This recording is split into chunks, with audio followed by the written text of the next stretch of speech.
What's the hot sauce? What's the hot sauce? What's the hot sauce? What's the hot sauce? What's the hot sauce? What's the hot sauce? What's up, everybody? Welcome to P&M's Movie Criticisms. I am Miss M. And I'm Miss P. Welcome back, everybody. Welcome. All right, Miss P, what are we doing today? We are doing the famous, one of my top 10 movies, They Live. It's from 1988, and it was done by the man, John Carpenter. John Carpenter. So really nice work, an excellent director. So this is Miss P's favorite movie. Well, one of her favorite movies. And so she knows a lot about John Carpenter's They Live. And what's the name of that? It's adapted from a book, right? Yes, it's adapted from a book. The book is only like 6 or so pages. That's right. 8 o'clock in the morning, written in 1963 by Nelson. Okay. All right. So I feel that it was very important. Well, we feel that it is important that we read you at least the first paragraph of 8 o'clock in the morning. All right, everybody, here goes. At the end of the show, the hypnotist told his subjects, "Awake, something unusual happened." One of the subjects awoke all the way. This had never happened before. His name was George Nada, and he blinked out at the sea of faces in the theater, at first unaware of anything out of the ordinary. Then he noticed, spotted here and there in the crowd, the non-human faces, the faces of the fascinators. They had been there all along, of course, but only George was really awake, so only George recognized them for what they were. He understood everything in a flash, including the fact that if he were to give any outward sign, the fascinators would instantly command him to return to his former state, and he would obey. Interesting. That's the first 2 sentences in the paragraph of 8 o'clock in the morning by Ray Nelson. Well, that's a lot.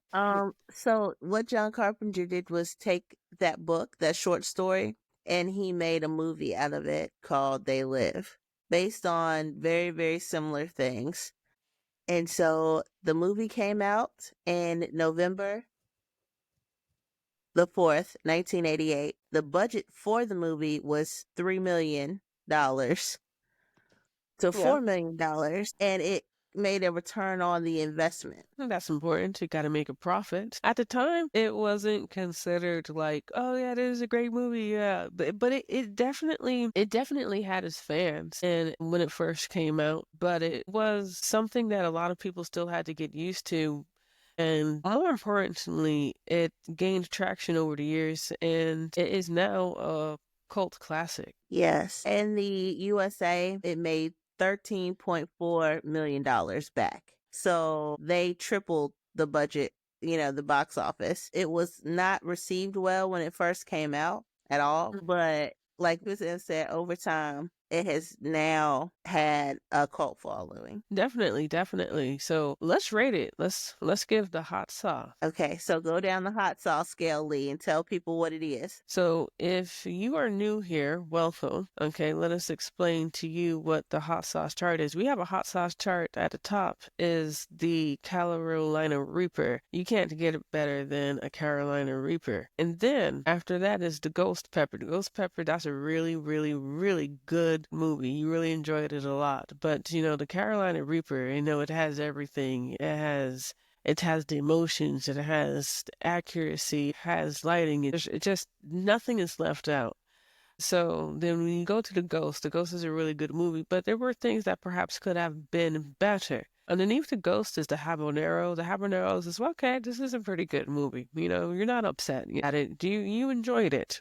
But beneath that is the jalapeno. The jalapeno is, it's, meh, just meh. And then the bell pepper. This is when you start to get upset. This is when you want your money back. This is when you're like, this was a waste of my time. That's a bell pepper. So speaking of the hot sauce, Miss P, I gotta know. We all need to know, what's the hot sauce? Well, This week, the hot sauce for this movie is going to be a ghost pepper. And she rates it a ghost. Okay, okay. Now, Miss M, what are you going to rate it? A habanero. Ooh, why so low on the scale? I know habanero is like good. It's better than a jalapeno. Still good. I liked it. It was cool. So everyone, we have our chart, but you know what? We also have P&M's movie criticisms criteria. So we gotta take John Carpenter's They Live through. And I forgot. Angie Stone, rest in peace, rest in power, always and forever. Love her music.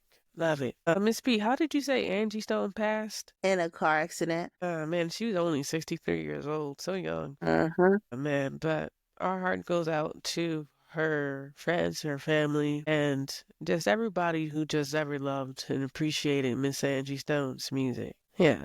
And then that's just a few seconds of silence to represent the honor of great. Okay, I felt Angie. Angie was like, "You need to get a move on." Thank you, though. All right. So you know how we like to do it? We like to start at number 9. Number 9 is just simply this. Do we like it? Or do we love it? Do we like it? Do we love it? What is it? I love it. I love this movie. It is very prevalent for what's happening now. Although it was, made in 1988, I still love this movie. Not only that, I like it because, well, I love it actually because the acting was very spot on for me. It had funny moments, serious moments. It was a very, very, very good movie for me. Miss M? Well, it was a good movie. I enjoyed They Live. I really do. I mean, I like it a lot. I think that it is a very, very, very much a commentary, a political commentary of the time. And, I do love my history. I do love the ace and everything that it represents. So I definitely appreciate that. I was totally into that 5-minute fight scene. That for the fight scene, I was like, oh yes, yes, yes. And I loved it. They did a really good job. You can really see, Roddy Piper's wrestling skills coming into it when he's fighting his friend Frank Armitage, played by the actor Keith David, right? And I really liked it. Both of them were like, "I'm not letting up. You're gonna see my point of view." But more than that, I realized, the longer I watched this fight scene, that the reason why this fight scene perhaps is maybe so long, I don't know, we'll definitely have to confirm with John Carpenter is because of the programming, that programming and breaking that programming. Because, there's, of course, Frank Armitage, he's like, oh yeah, I want to live, I have a wife, I have kids. And you're not trying to get involved in any of these other problems. You want to just take care of, what belongs to you and your family. So at the end of the day, it was a really awesome fight scene. But we must remember that it's also a very symbolic fight scene too. So you got Roddy Piper, who was a WWF wrestler. Then you have Keith David, who, if many people might not know who Keith David is, but let me give you some context for Keith David. Keith David was, if you ever watched Gargoyles back in the day, he was Goliath. He is also the voice of Rick and Morty. He's the president in Rick and Morty. And then let's not forget about Meg Foster. She was the lady in the movie. And everybody's always like, she was the villain. She was another alien trying to blend in with the people. I knew it. Plot twist. I knew it. I knew the moment she bashed Not upside the head and then pushed him out the window. I mean, that was too easy. That was too flawless. I mean, in real life, you would have been kind of stumbling around, but she knew what to do, didn't she? Holly was like, I know exactly what I need to do to get rid of this guy. I'm going to bash him upside his head, and then I'm going to push him through glass, right? And you could tell this wasn't Holly's first rodeo. You can tell Holly has done this before. Right. Holly knew what she was doing. And I was like, no, Nada, don't talk to her. When she came to their little secret meeting, I was like, no, no. I was like, and then like a few seconds later, the police are there. I'm like, no, don't trust her. Don't trust her. I was on to Holly the moment she pushed him out the window. Miss P. So, okay. So my thing with Holly was this. If you had a gun, pointed at you, right? In this movie, she did. Basically, he hijacked her, made her drive. She was like, "Where are we going?" Basically, it was just like, "Where are we going? I don't know where we're going." Then you make her break, basically, get her to drive you to her house. And I have to defend myself now that you have come down off your seeing aliens thing with the glasses, and I have to bash you over the head and throw you out of my window. I'm gonna bash you on the head and throw you out of my window. That's what I got to do. I mean, I get that, but do you remember how calm and cool, collected she was? She was easygoing. She was going to get her drinks. You know, she had her nice setup with all the whiskeys and vodkas, right? She had her little bar. She poured it a little bit. You know, there's a difference between a soldier that's like, you know, first time soldier and a seasoned soldier. Been there, done that. Let's do it again. That's how Holly was to me. To me, Holland, you know, in real life, you would be more nervous. Even if you did manage to bash him upside the head and push him out the window, she was just too cool about it, too Mhm. calculated about it. That's the thing about Holly to me that really, really, really got my attention and said, don't trust her. Don't trust her. So, I guess, yeah, that's what I'm saying about Holly. That's why you gotta watch Holly, man. But, you know, Meg Foster, she did a great job with this role, I think. Meg Foster. Yes. Another thing about the whole thing is in the beginning. So you have Roddy Piper's character. He's homeless. He comes to Los Angeles. He's trying to get a job, can't find a job nowhere. So he basically goes to the unemployment office, you know, still can't find anything. Um, then he meets Richard David's character, and basically what happens is he's like, if you need a hot shower and a place to, you know, lay your head, you can come with me. And Rowdy Piper did not want to trust him at all. He did not want to trust him. And so basically, it was just like, okay, I'm going to follow you. And Keith's character turned around and said, "Why are you following me?" He's like, "I can't follow anybody that I don't know where they're going, so I have to follow you, right?" Yeah, That was but one he of my didn't favorite parts. verbalize it, which is the weird thing. Go Keith ahead, I'm sorry. David, the name of this character is Frank Armitage, and it's weird if you watch it. So, you know, and we already had some spoilers, so you already know we were talking about a film review. You already know we got spoilers. But it's weird, right, Princess? Because Nada, he looks at Frank, right? Even when Frank offers him the showers, and you know, there's got showers, we got food, you know, there's no response that Nana gives except for when it's time to go home. He's just following Frank. It's weird behavior. What do you think that is? Okay, so not to sound crazy, but it's just, you know, when you're not sure of something and you want to make sure I'm not getting myself involved into anything that's crazy or could be crazy. I I think it's mean, one I of those. guess, but you know, it's weird to just, you know, somebody offers you a place to sleep, food, and a shower because you're homeless. But you know, you don't smile, you don't talk, you don't say anything, you know, and you're just following him until he stops and says, "Okay, I can't have you doing people following me," right? And then now finally we have a dialogue. We have this exchange between Nada in between Frank. And it's, I don't know, maybe it's just pride. It could be on the part of Nada's character. It could be, but this tells me that Nada's a different kind of person. I already know this character is a different kind of person. Well, I mean, here's the thing. You're in a new city, new town, new everything, and a dude is asked, like, yeah, we got food and we got showers. Can I trust this dude? Yeah, but you can still verbalize it. Be like, you know what? Thank you. No, no, no. The polite, cordial thing to do is to say, thank you for your hospitality. Please let me think it over. In that case, that's what you do. Okay. And now you verbalized it. Okay. Instead of just not saying anything and then following the guy. You know, because at first impressions, you would think Nada doesn't like Frank, but he does, right? So this is a different kind of person. He's different, I think, just very different. But I like his character. I think as a wrestler, that Roddy did a really good job with his acting. I really couldn't really tell it when you have a wrestler acting at times, but then you have your wrestlers who do a really good job acting. We have a whole slew of examples that I do not need to mention, right? And, in those days you have Hulk Hogan, he was in movies, all the time. It's the 80s, so you got Hulk Hogan. He's everywhere.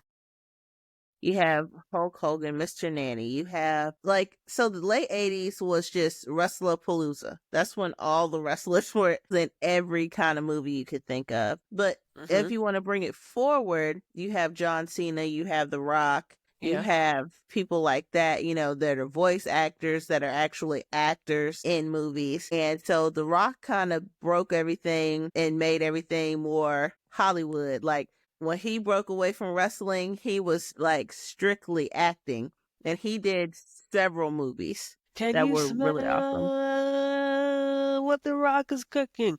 Soy roll jabroni. I did I that felt you. talking to like one of my students, and they said, "What?" I They don't said, know what that "Dwayne means. Johnson." I said he was a wrestler. My student said, "What? What? Really?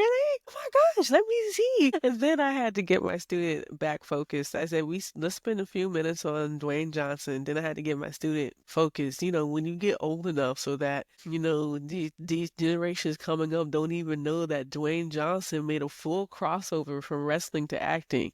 But that's the norm, and it's been the norm. And it is this. I guess that brings us, Miss P, to nine, which isn't historically accurate. However, this is a fictional, so we don't really this is fiction, so we don't really need to talk about that. But I guess we could talk about the political climate and cultural climate, which is what we're doing right now. So that takes the place of our number nine, because you said the Y word, Miss P. Which is Yuppie. Reaganomics. This movie was done when President Reagan was in office, and John Carpenter was displeased by what he called, Reaganomics. He didn't like it. But what John Carpenter did do was he got a lot of homeless people and paid them to be in the actual movie. And he paid them with food and giving them a place to stay And a paycheck. and a paycheck. So, I mean, not only was he looking out for people, he was giving people what they needed. Yeah, John Carpenter did some really cool things. He did some legit things. He really did. Respect. And just to talk a little bit more about Reaganomics, because you watch the interviews of John Carpenter, he's making is basically a commentary about what Miss P said, Reaganomics, which would be the economic policies that were instituted by Ronald Reagan and of course the 1980s. So what did this mean? This meant that you had widespread tax cuts, you had decreased social spending, you had an increase in military spending as well, and you also had the deregulation of domestic markets. And these policies were introduced because of the economic stagflation that brought up under President Gerald Ford in 1976.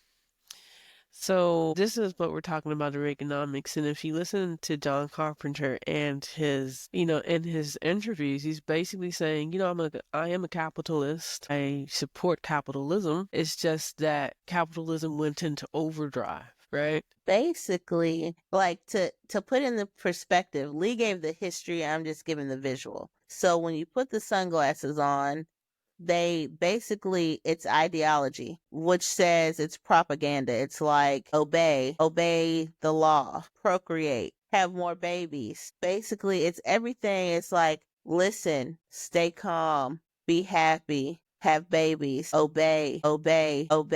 Like that was one of the ideologies was you put the sunglasses on and you read the real messages beneath everything. Like, so on the billboard, it would be this beautiful woman and it just says procreate, have babies. And you see, the glitz and the glamour in the posters, you see the real message of what it is. So when you put the sunglasses on, you see the dictatorship and the democracy, the invisible order, which sustains your apparent freedom. So you're really not free when you put on the sunglasses because you haven't woken up from anything. You're not awake. The thing is, you can never really be awake if everybody stays asleep. Because as long as everybody stays asleep, as long as everybody is snoozing, you'll always have somebody that's not with what's happening. They're not with the, and it's weird to say not with the program, right? Because the idea is to break the programming, right? And this is what happens and They Live, okay? What happens is eventually, after the fight scene with Frank and Nada, Frank finally puts on the shades and he finally sees the fascinators, right? He finally sees them. And he's like, whoa, they're spotted by people who are a part of the resistance. They are organized. They meet up with Holly ends up there again. And, the moment I saw Holly, I already said it. I knew it was going down. I was not surprised that the cops were there a few seconds later. It's as if Nada forgot that this woman bashed him upside the head and threw him out the window, through glass, mind you, glass breaking everywhere. He rolled down a mountain.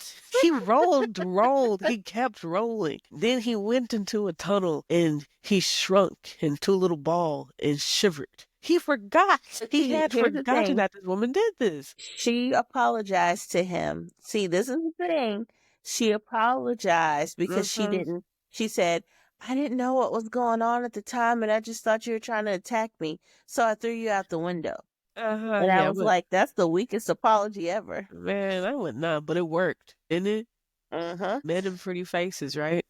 It worked. Okay, baby. All right, baby. You caused me a lot of pain when you threw me through that glass window, and I rolled down the mountain. Some shard of glass got stuck in my skin and my eyes and broke everything. And I was bleeding, and I shivered in the dark and everything, and I didn't know if I was ever gonna walk again. But I forgive you, baby, 'cause you're beautiful, baby. I forgive you. I forgive you. You're dangerous self. I forgive you. Anyways, right? The police come, the resistance is split up, they got shotguns, they're shooting it up, boom, boom, boom, boom, boom, boom, right? And then a secret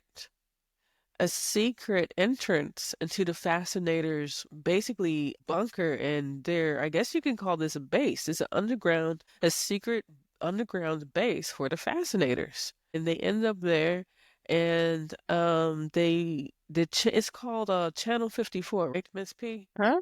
Yes. And Where Holly works. Where Holly huh? also works. Holly worked there. Holly works there. Of course Holly works there, Of course Holly works there. And of course, she had a nice house. She had floor to ceiling windows. It was her house, she had all the nice features of a high rise. So yeah, I'm not surprised. And that's another clue. That's another clue. You got to read in between the lines. I didn't trust Holly because it's mainly those wealthy people. When you go to Holly's house, her house is nice. She Uh-huh. has floor to ceiling windows. She has a bar with all the liquors, right? This woman, Nada should have known. She has this all white carpet. Do you know how hard it is to keep up an all white carpet? You better park your shoes at the door. Put them on the shoe rack, okay? You don't walk on my floor with shoes on, right? She has all of these things that say money, money, money, money, money. But yet Nada doesn't see this. He's rather blind when it comes to Holly, I think, in my opinion. Because he sees a pretty face. But mind you, he's married now. Like we if we're skipping that part. Now the character is not supposed to be married. It's just that what is it on IMDb? Like they said he didn't want to take off his ring. He refused to take off his ring. He's like, I'm not taking off my ring. He didn't want to take off his wedding band for the Right. movie, so they just wrote it in that he was married. Yeah. So that was that thing. Okay. Here's That the was that. next one. Did it strike my emotions? Yes. It did 100%. Because 100%. when you put on the glasses, everything is instead of being in color, everything's in black and white, and you see things for what they truly, truly are. And I was like, that's kind of disturbing. You see something, everything that we see is in color unless you're colorblind. So everything that we see is in color. And then when you put on the glasses, you see everything for how it truly is in black and white. And then you're looking at these aliens that are on Earth. It's like he's tall and they're talking through their little And they're watches. ugly. And that's kind of important too, because that technology had not been invented yet. Like smartwatches were not a thing in the 80s because they were talking through, because remember, they would put on those really big dark sunglasses. but then the aliens were talking through their smartwatches. Yeah, They were I talking through the remember. smartwatch. Yeah. And so then when they got cornered after Holly came in there and they aimed it down, she jumped through, he jumped through, and Anada jumped through. So all three of them went down. They couldn't find Holly. I think it really did strike the emotions. You're right about everything being like life, was in color, but when you put on the shades, yeah, it's all like black and white. And when you see that the whole marry, reproduce, and me reading and saying it's just a commentary, a documentary about the political times, especially the 1980s. 1980s was known as the decade of greed. Each decade has a name. Each decade has a name that it goes by in history.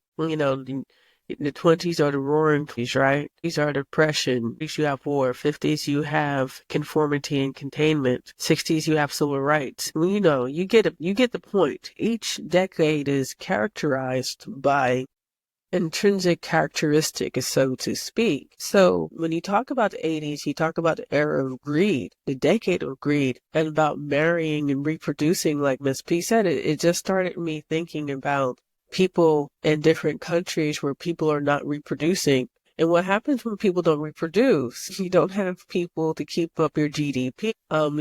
So we're talking about the gross domestic product, all the money that comes in, billions, no, trillions of dollars that come in. So you need these people to fuel the economy. You need people to reproduce so that your civilization can do what it needs to do. The young to take care of the old, so on and so forth. You need these babies to grow up and you need them to spend money. And for it being my first time watching this movie, They Live, for number 6, did it keep my attention? It definitely did. What about you, Miss P? It kept my attention. That fight scene was ranked in the top Yeah, 20 best fight it's a good fight scenes scene. of all movies. Yep, because you have two people that are like, you will do what I say. And it's like, no, I will not. I will not. So finally he concedes after he gets his tail whipped and they whipped each other's butts. He put on the glasses to see it for himself. And then when he did that, the drone thing came and was looking to see where they were and they couldn't find them and it went on about its business. So did it keep my attention? Yes. The whole movie kept my attention. They go to like this apartment, hotel type of thing. A hotel. Yeah, yeah, that's right. And I was in Hotel. Nada's cleaning himself up in the mirror, right? And he's saying, if Frank, Frank is talking about all these things, and he's saying, Frank is pretty much saying, this is ridiculous. What are we going to do? And then Nada just starts yelling. He starts yelling and say, when you get a master plan, you let me know. Like, what are we supposed to do? So you've just found out that aliens are have pretty much taken over the human race. What are you going to do about this? What possibly are you going to do? They have this advanced technology. We've already seen that they all have these watches. They can turn the knob and disappear. Luckily, they run into that resistance group and get organized a little bit. But that only lasts for like a few moments. Well, here's the thing. They got new instead of wearing those glasses because the glasses give you headaches, apparently. And so the lady gave them the contacts to put in, which were a lot better, and it didn't give them the headache. They got an upgrade, and he needed that upgrade. I'm pretty sure putting on those glasses, you started to see a whole bunch of Mm-hmm. things. And, you thought this chick was hot. Like, man, this chick, she's so hot. Or this guy. Yeah, oh, look at you. You're so sexy. Look at all those muscles. Look at those shoulders. And it turns out that that It turns face, out to be though, an alien. you can't get away from the face. No. What's wrong, baby? What's wrong, baby? If you watched the movie, you know what I mean. What's wrong, baby? You gotta watch the movie till the end. What's wrong, baby? Anyways, so yeah, it made me laugh. So it definitely struck my emotions. It definitely got me into it. And I guess that also brings us to production elements. We started talking about the production a little bit already. It was low budget film, low budget cult classic film, filmed in Los Angeles mostly. So it really wasn't a low budget because $3 million is that's a pretty big budget for a movie. Like, I mean, let's think about some movies back in the day. Let's think about. I mean, you had a lot of B movies, right? So technically, I don't think this will be a B movie. It's kind of set up like a B movie, but it's really not a B movie because you have known actors. Like usually you have with the B movie, you have like one Yeah, known actor and everybody else is usually, well, like no you only names. got so much of a budget. Most of that money's going to that actor. And then the director, producers. But for this movie, I mean, it literally stayed in the box office. So when it opened, it did do good. It stayed at Yeah, number one for 2 weeks. But the only reason they pushed it back because they didn't want to compete with Halloween 4. So they pushed it back to October because they didn't want to compete with, yeah, Halloween 4 opening. yeah, yeah, But production elements. Okay, so for the 80s, it was good for what it was. I mean, it wasn't nothing over that, like, there was nothing too over the top, nothing too, like, it wasn't bad. To me, it was really good. Like, the production element of the whole thing was that it worked. Like the construction scene, you saw them doing construction and the color was nice. The color was not bad. It wasn't like oversaturated or it was nice. Like it kept my attention. It kept me focused. So like there were little jumpy things in there. Like when the guy was like at the church and they were sending out the signal, right? They were sending out that signal to actually go yeah. into the television and kind of hack the television. Oh, And that, if you notice, that was giving people headaches. that's the thing, isn't it? Right? Holly shows up. Okay, police come. The resistance is scattered. Frank and Nana enter into a secret entrance that has a limited amount of time before it closes. They have 7 seconds left. Frank jumps down. Nana whips out his shotgun. It's more like a machine. His machine gun jumps down the hole. Get the tour. Um, and they start to learn more about the fascinators, right? And they see what's down there. Channel 54, where you get all of your local news. And at the very end, until the very end, Nada forgets how dangerous this woman is. He hasn't really just put it together. I guess because it's dramatic irony. We see things watching that Nada doesn't see. He leaves his friend. He just runs up to the top where the transmitter is that sends the signal that keeps the aliens' faces covered and looking like humans. He just runs up there because he's like, all right, we're about to destroy this. He leaves his friend. Holly comes up and, so Frank is gone. So Kills Frank him is gone. And next thing you know, it's Holly. Holly and Nada. Holly says, there's nothing you can do about it. Nothing. There's nothing you can do. Forget about it. Nothing. And he shoots her and he destroys the transmitter. And then everybody sees these aliens for what and who they are. The mask got lifted. But you know what because the that mask got reminds me lifted. of? Because this whole movie is about consumerism. Buy, buy, buy, buy, buy, buy. All these things that you don't need. Buy, buy, buy. Right? Did you see that? It's a movie on Netflix called Buy Now. Uh-huh. Everybody's been talking about it. It probably should be maybe one of the movies we review next because it's talking about basically how all of these big corporations come up with these ingenious ways to keep us spending money. And I think this ties directly to what John Carpenter is saying in this commentary about capitalism. We love capitalism. We are capitalists, but is there such thing as too much? And that's what he's asking us. Is there such thing as too much? I was watching an interview with John Carpenter, and he said that it's capitalism and overdrive that led to the recession. And I thought that was very interesting. But one of the things I do remember about the Depression in the 90s that created this economic turmoil for the United States was that you had credit, and a lot of people were spending credit. They are spending on credit, credit, credit, credit, credit, credit. And as a result, you really didn't have any real money in circulation. And because you didn't have any money in circulation and it was just credit, okay, it helped to create this void and helped to pretty much lead to the stock market crash because you had no real money circulating in the economy. So I can see understanding that historical context, what John Carpenter was saying. I think it's just all very interesting. Just extremely interesting. That's all I have to say really about, these comments and everything and production elements and everything. I guess talking about John Carpenter's views on this film brings us to number 4, directing. What do you think, Miss P? Great director. You can't go wrong. It's John Carpenter.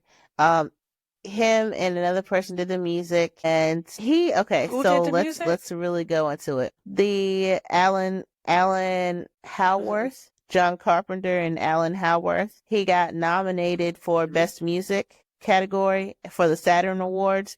He got nominated for Best Music. He was nominated, and he was also nominated for Best Science Fiction Nice. Film. And he was nominated for International Fantasy Film Award for Best Film. He was nominated. I don't believe they won. They were just nominations, but he got 3 nominations for They Live. To in. It helps pull you in, it helps to draw you in. And John Carpenter, he's an OG in the game. It's like Miss P said, you can't go wrong with John Carpenter. This is a John Carpenter 1982, The Thing. I believe even if then that was a remake, there's older. I remember watching like The Thing, but not a 1982 throwbacks. Halloween 1978. Vampires 1990, The Fog 1980, The Prince of Darkness, and one of my favorites, Big Trouble in Little China. Kurt Russell, what's up? How you doing? Okay, Kurt And by the Russell. way, John Carpenter, how are you doing? All right, all of you from They Live. I know Roddy isn't with us anymore. Rest in peace. Rest in peace. I know he was my And favorite Keith, wrestler, Keith is still like alive of and all Meg, time, right? other than Sting. Yeah, yeah, they're still Yeah, alive. What's Meg is up? still alive and Keith is still alive. So John Carpenter wanted to make a sequel to They Live because he said that it was one of his favorite films, but he couldn't get interest, in 1996, couldn't get interest or financial backing for the project. This project has been taken up. It says in 2010, they want to remake was in development with Carpenter in a producing role. And in 2011, Matthew Reeves signed on to direct and write the screenplay. And then it shifted away. And then they wanted to do a re-adaptation of 8 o'clock in the morning. I'm not surprised that it hasn't just gotten a green light to say, hey, we're doing this. We got the actors and we're going into principal filming now.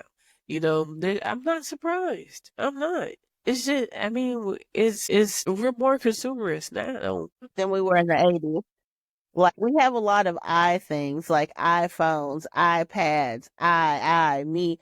So I feel like we're more consumerist than we were in the 80s. And in the 80s, we had the yuppies, which they were all about me, I. So it's almost, It is. how It history has a is. funny way of And we repeating were itself. born from those people, right? Like those people who were in the 70s, those people who were in the 80s, they gave birth to us, right? So, and think about how subconsciously how Yeah. that affects us. I think because we're millennials, so we're a little bit different. We're the in-betweeners because we were the last people to grow up with actual rotary phone, tape player, taping things off the radio. We were the last generation because we also were the Yeah, first we went through generation all to the be like phases.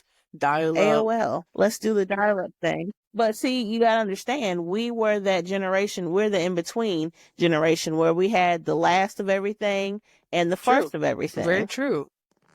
That's We new. are that generation. But I would really like to see maybe another remake, because Roddy, he has passed. So, maybe perhaps we can have a reboot. Maybe we can just take it back and we can bring it back, have a remake because that's what we do anyways. We have all these Terminators. I mean, we have, from the 80s. What else do we have? Sylvester Stallone still doing his thing and, he brought back Rambo, right? We can Rambo. do it. Beverly Hills is coming back. Beverly Hills Cop. Beverly Hills has made a comeback, so Lethal Weapon made a comeback, let's do what Lethal They Weapon Live. made a Let's see They comeback. Live make a comeback. I don't know. I'll be interested to see who they cast as the new Roddy Piper, as the new Nada. Nada. Who do you think would be a good actor to portray such a role? She knew I the was trying question to was think before coming. you had even asked me. So if we're gonna, I know, but if we go the wrestler route, I think The Rock would be a good Keith to take over for Oh, Keith, and I think No, John Cena would be a good John Nada. Cena wouldn't be a bad Nada. I agree Uh-huh. with you. I agree. I agree.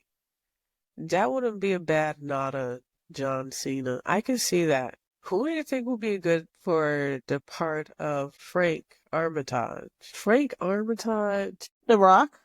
is Frank. Okay. Frank Armitage and Yeah, The John Rock. Cena. That could work. Because you gotta understand, we Of can't bring course. back Frank, like, because he's too old now for that role. But I think if you brought back somebody like The Rock, because The Rock can play serious parts, funny parts, comedic. He's very physical. He has the Yeah. Whoa, physicality whoa, to do yeah. it. He definitely does. He definitely does. And so a fight scene between The Rock and John Cena would be epic. Yeah, it would be very interesting. It definitely would be interesting. Who would I Who would you pick? pick? Who would I pick? Let's see. So you decided, let's stick with wrestlers. We're gonna pay homage and to John Carpenter, and we're gonna go with wrestlers. Okay. So that means that I can't go with wrestlers. We've already gone that route. We have to go the route of Hollywood actors that maybe perhaps that do not have a wrestling background.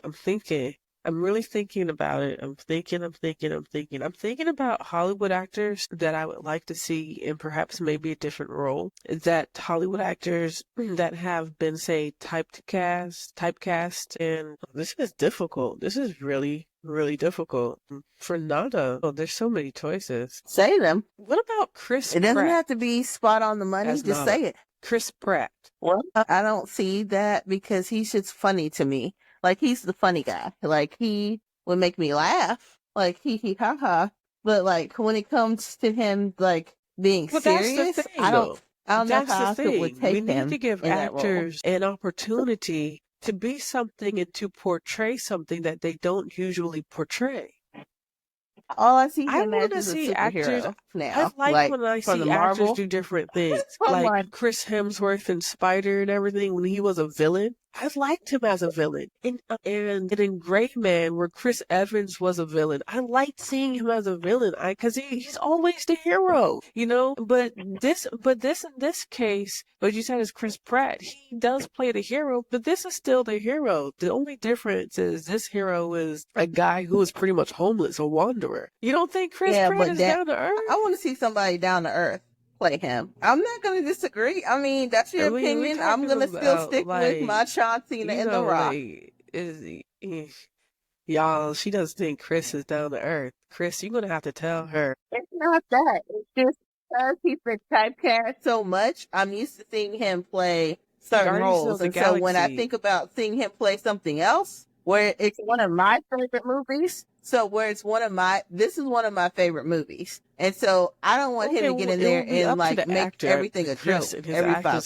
skills to do that, but it will also be the director to say, "Hey, I know, Chris," but you gotta because understand a something. part of I being don't an want to see actor something is funny. being able to take direction. The director comes in here and says, "Okay, Chris, this is what we're doing. Not as a serious person, and let's give Chris an opportunity to show us that he does have this in his acting arsenal." Because if we continue to have this attitude, then we'll never see actors be able to portray different roles and they'll always be typecasted. But here's the thing though, that's why we have auditions. Listen, if he can't follow the director's auditions, he just can't be cast for So who do you want to see play Keith? they say if we stick with like okay, we're sticking with like black actors, right?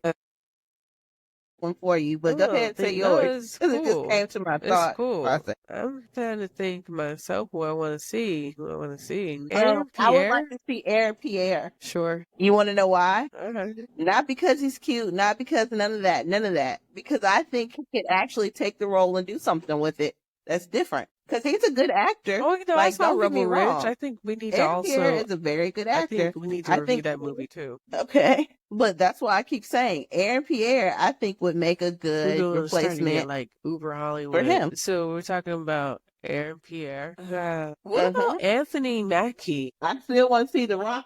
Okay. What about Anthony Mackie? He might be good Frank. Now, I don't disagree with you about Aaron Okay. Pierre. I think that Aaron Pierre is a good actor. I did really like his work in Rebel Ridge. I'm not going to get too into it because this is about They Live, but I do think that he is a suitable choice. I think another suitable choice would be Anthony Mackie. He Okay. just What has in this him do 80s you look see to that me. would be good for that Right? role? When I think about Aaron Pierre has this look to me that's like, hey, it's the year 2025 and I'm a young actor. That's what I get from Aaron Pierre. And so, but from Anthony Mackie, I get, hey, everybody, I'm an actor and I'm like really, really seasoned with it. So much so that I get this like 80s vibe going. Because for Aaron Pierre, he just is just fresh, fresh, fresh to me. Just super fresh, hot and fresh. One thing that's what. But that's why I would like to see him. Because here's the thing, Anthony Mackie is taking over the mantle of Captain America. So he already has a lot of crap on his plate Maybe, already. but Aaron Pierre is really So, coming up. I mean, like huh? Mufasa, and then did you hear about Green Lantern? That's what I said. That's why I said Aaron Pierre. Because Physicality, he they're would both action I'm looking at stars. physicality wise. Because and no, I'm saying physicality. The Rock and John Cena would be better fighting. Like when I think about John Cena and The Rock or John Cena and Aaron Pierre, they're both physically like they're both But I feel the like physicality we need more fits better for choices. me. Do we need to go into television to get more actors? Because I feel like, as far as movie stars are concerned, there's not a lot, there's not that many young black actors. What's going on here? Unless if we go into like television, there's more, and then we can take them and cross them over from television to movies. But that's different. The acting is completely different, and it does take a higher skill set of acting to for films than it does on television. But anyways, we've kind of gotten off on a little bit of a tangent. I just wanted, but that's my fault because well, yeah, anytime you talk about Oh, or Aaron Michael Pierre, you B. got to put Jordan. in Michael B. Jordan because the thing about that is Aaron Pierre, if you think about it, competing actors right now in the Hollywood market. So it kind of brings us to number three, the quality of acting. We've been talking about this, how we like the acting of Holly, like when the secret hole in the ground appears. I didn't bat an eye at it. I was just like, yo, Frank, are you gonna jump down or what? Yeah. Yeah. Like, I'm not gonna risk my life getting shot like this. He said, and into the hole I go, girl. Yeah, he, It's either get shot up like Swiss cheese or go jump in the that was hole. messed up. But it was messed up. Yeah, damned if you do, damned if you don't in that situation, huh? And for Frank, I feel for Frank because he kept Mm-hmm. saying, I don't have time for this. I'm not trying to get involved with you. I got a wife and kids. I got a wife and kids. He kept saying that, but that's real life. Real life is people have families. Real life is people get involved in things, and real life is sometimes you don't come home. It's really sad. But you remember when they were Mm-hmm. getting the tour, and when they were getting the tour, it's a Buck from Buck Flower. He portrayed the Drifter, and so the Drifter's showing them around. And there's that scene where the assassinators are walking up to these panels with bags, and they're being teleported. I thought that was interesting, and the effects, again, it it lent itself to the telling of the story, which helped me to understand the fascinators and who they are more. So it added and it didn't take away. And that's the point, right? Which Correct. brings us to Miss P's favorite cinematography. Mm-hmm. It was great for what it was for the 80s. It was. I mean, you can't go wrong. There's no way to go wrong with John Carpenter. So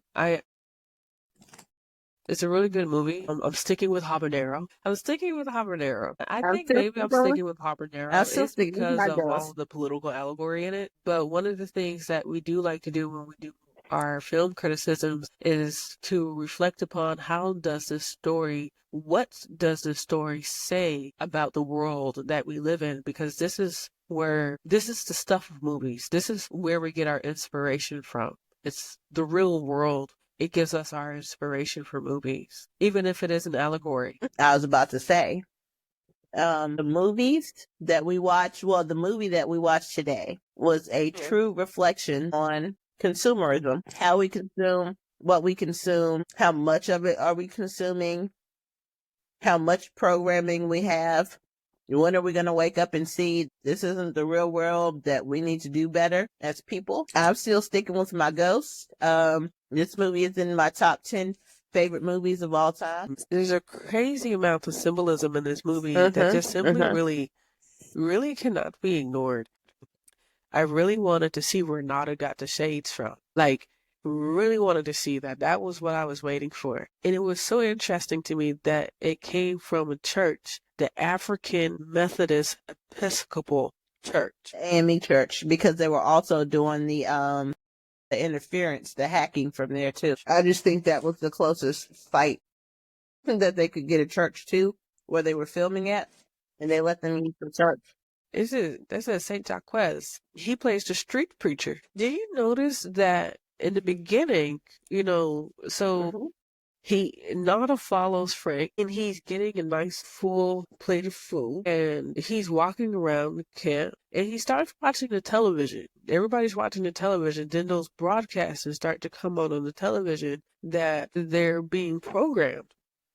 And when a man is going in and out on the television to static cutting because the transmission signal is weak, they're doing the best they can to transmit the signal to people to tell people, hey, something's not right here. You've got a hostile alien takeover. But as his signal is going in and out on the TV, there's a street preacher who is mouthing. He's far away. He's not in the camp.